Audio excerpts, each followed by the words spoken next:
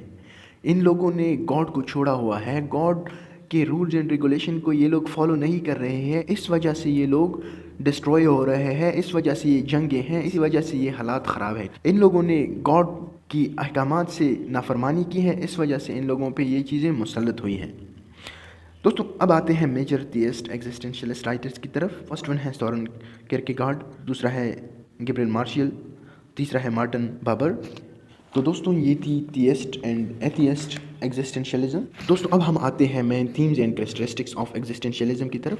تو ہمارے پاس جو فرسٹ کریسٹرسٹکس یا تھیم ہے وہ ہے فری ول اینڈ رسپانسبلٹی۔ دوستوں یہ لوگ کہتے تھے، چاہے وہ ریلیجس تھے یا ایتھیسٹ تھے، کہ انسان جو ہے یہ فری ہے، اللہ تعالیٰ نے انسان کو فری پیدا کیا ہے، یہ جو کرنا چاہے یہ کر سکتا ہے اس دنیا میں، لیکن گاڈ نے کچھ کمانڈمنٹس بھیجے ہیں کہ آپ اس پہ اپنی زندگی گزاریں، ٹھیک ہے؟ یہ ریلیجس کہتے ہیں۔ اور ایتھیسٹ کہتے ہیں کہ کوئی گاڈ نہیں ہے، یہ انسان جو ہے مکمل فری ہے، چاہے یہ اچھا کرے چاہے یہ برا کرے، جو بھی کنسیکوینسز آئیں گے یہ خود رسپانسبل ہے، ٹھیک ہے؟ اور ریلیجس جو فلاسفرس ہیں وہ یہ کہتے ہیں کہ یہ دنیا میں بھی رسپانسبل ہے اور آخرت میں بھی رسپانسبل ہے، کیونکہ اگر اس نے یہاں پہ کوئی غلط کام کیا، چوری کی، کسی کو قتل کر دیا، تو اس کو یہاں پہ بھی سزا ملے گی اور وہاں پہ بھی گاڈ کے ہاں سزا ملے گی۔ آتے ہیں نیکسٹ پوائنٹ کی طرف، میننگ اینڈ ایبسرڈٹی۔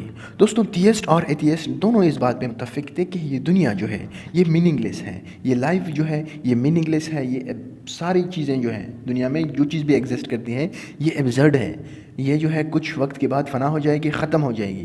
انسان اپنی لائف کو میننگ نہیں دے سکتا، اس انسان کے اور یونیورس کے پیدا کرنے کے پیچھے کوئی ریزن نہیں ہے، ٹھیک ہے؟ یہ ایتھیسٹ کہتے تھے۔ لیکن تھیسٹ کہتے تھے کہ اس دنیا کے بعد پھر سے انسان کو زندہ کیا جائے گا، جو ڈیڈز اس نے یہاں پہ کی ہے وہاں پہ اس بندے نے جواب دینا پڑے گا گاڈ کو۔ اگر اس دنیا میں یہ اچھے کام کریں گے تو وہاں جنت میں جائیں گے، اگر برے کام کریں گے تو جہنم میں جائیں گے۔ نیکسٹ ہے ایتھیزم اینڈ ریلیجن۔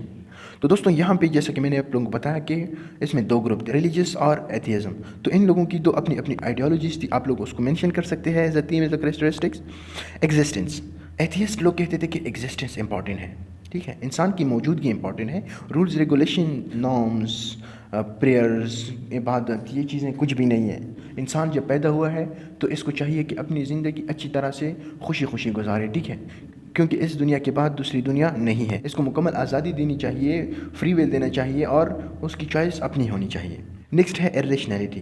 یہ لوگ کہتے تھے کہ ساری جو چیزیں ہیں یہ ارریشنل ہیں، اس کو کوئی بھی میننگ نہیں دے سکتا، لائف ہے یا یونیورس، یہ ساری چیزیں ارریشنل ہے، ایک دن ختم ہو جائے گی، کوئی لاجیکل ریزن اس کے پیدا کرنے کے پیچھے نہیں ہے اور نہ ہی ہم اس کو کوئی میننگ دے سکتے ہیں۔ اب آتے ہیں نیکسٹ پوائنٹ کی طرف، سبجیکٹیوٹی۔ دوستوں یہ ایک سبجیکٹیو موومنٹ تھا، آئی فیکٹر پہ کام کرتا تھا، یہ انڈیویجول کے حق کی بات کرتا تھا، کہتا تھا کہ ایک انڈیویجول کو فری ہونا چاہیے، ایک انڈیویجول کی جو چوائسیز ہے وہ اپنی ہونی چاہیے اور اس کی ایکشن کی رسپانسبلٹی بھی اس نے خود لینی چاہیے، ٹھیک ہے؟ کوئی دوسرا اس کی رسپانسبل نہیں ہوگا، چاہے وہ اچھا کرے گا چاہے وہ برا کرے گا، اس کی جو کانسیکوینسز ہیں وہ اسی بندی کو ہی فیس کرنی ہوگی۔ تو دوستوں یہ تھی تھیمز اینڈ کریسٹرسٹکس آف ایگزسٹینشلزم۔ دوستوں اب آتے ہیں میجر رائٹرز اینڈ ورکس کی طرف۔ تو یہاں پہ ہم نے کچھ major writers and works mention کیے ہیں۔ فرسٹ ہے The Nausea. It is a novel written by Jean-Paul Sartre in which he mentioned the principle of existentialism.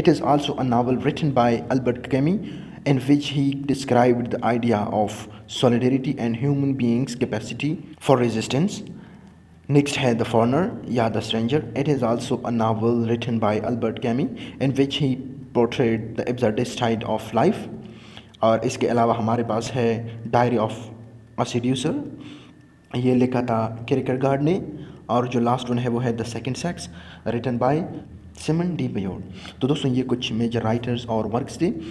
اب ہم آتے ہیں میجر فریزز کی طرف۔ تو دوستوں میجر فریزز یہاں پہ میں نے اس لیے مینشن کیے ہیں کیونکہ بعض اوقات ٹیسٹ میں کوئی فریز آیا ہوا ہوتا ہے، پھر وہاں پہ کچھ مومنٹس مینشن کیے ہوئے ہوتے ہیں اور کہتے ہیں کہ یہ جو فریز ہے یہ کس مومنٹ سے ریلیٹڈ ہے. اور ہمارے لیے بھی ایگزام میں ایک فریز آیا تھا، ٹھیک ہے.